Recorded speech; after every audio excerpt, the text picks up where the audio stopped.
So this is the sequel of the last video. I'm going to talk more about line. So I just want to give you some preview if you really doesn't know what I'm going to talk. So yeah, I'm actually creating a mobile app for microlearning app. So the whole idea is whenever some user want to learn something, they can another topic and subscribe. They will receive content regarding the topic on daily basis. This is the whole app idea. Okay, I just done the server part. The server part is running the EC2 instance and RDS instance and AWS. It's time to write the client, so to complete the whole platform, right?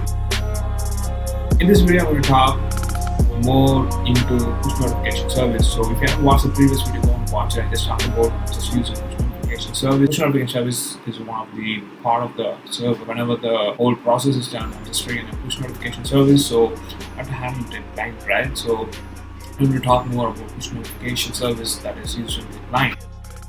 And I'm just using Firebase push notification service, and it's just really easy to implement. And let's get deep into it. First of all, let me zoom this. I hope you guys can see it. If not, let me zoom in. Okay, so first of all, you just need to put the dependency of Firebase messaging in the created file. So this is the SDK version I'm going to use for my app. So this is the latest one, and why I have excluded the support library is this Firebase SDK is not using the latest one, so I have to exclude the support library. If not, it may lead to some runtime exception. So that's why I just excluded the support library and asking this SDK to forcefully use the latest one. I hope it has backward compatibility so it won't crash. And this is the first step. And second, once you have implemented the dependency in the created file, you have to create a push notification service class. So this is my class. I'm just extending the Firebase messaging service. And once you extend the Firebase messaging service, you have to implement this method on message received. So this is the entry point of the push notification service. So whenever the server triggers some backend, whenever the backend sends you the push notification to the client, this is the entry point. Here only you will receive the message. So the remote message is the one which contains all the data, all the payload. This on message received won't trigger at all cases, and I will talk about it in at the end of the video why it won't trigger at every case. Okay, so when the data is received, when the on message received is called, I'm just creating notification channel. So since Android will introduce a lot of things, you can't create the notification as simple like that. You have to create a notification channel, since user can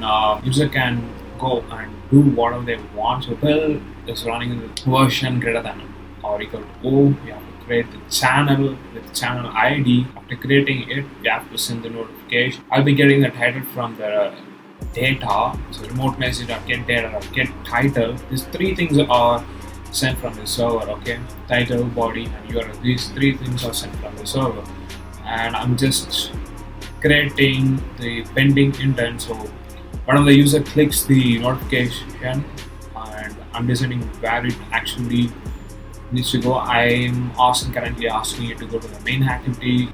If the payload contains different data, I can able to modify the code over here, start different activity. At the end, I'm just creating the notification. You can able to see I'm just setting a small icon, say content title, text, and the priority, and then I'm just setting the intent, and at last I'm just calling the notification manager to notify the push notification. That's it. So this is what happened. So at the beginning of the video, I just said this on message received won't be called at every time, right? So let us dive into the documentation.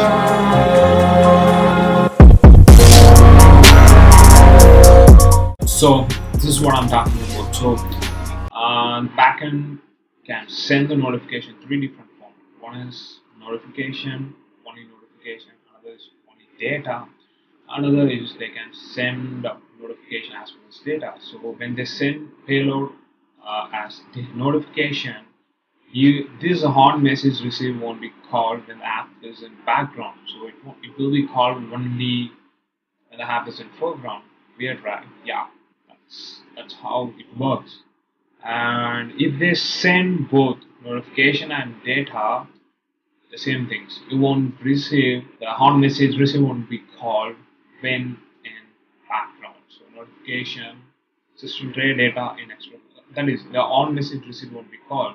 There is no wonder. So if you are writing on message receive, yeah, you may have some logic in on message receive, but you may come to an issue why it's not calling the app is in background. This is the reason. So yeah, so this on message receive will be called when the app is in background. So when if you want to if you want that on message receive to be called both background and foreground, you have to send the backend team have to send the payload in the data. Okay, the payload as data. So I'm just sending the payload as data so that I can handle both foreground and background.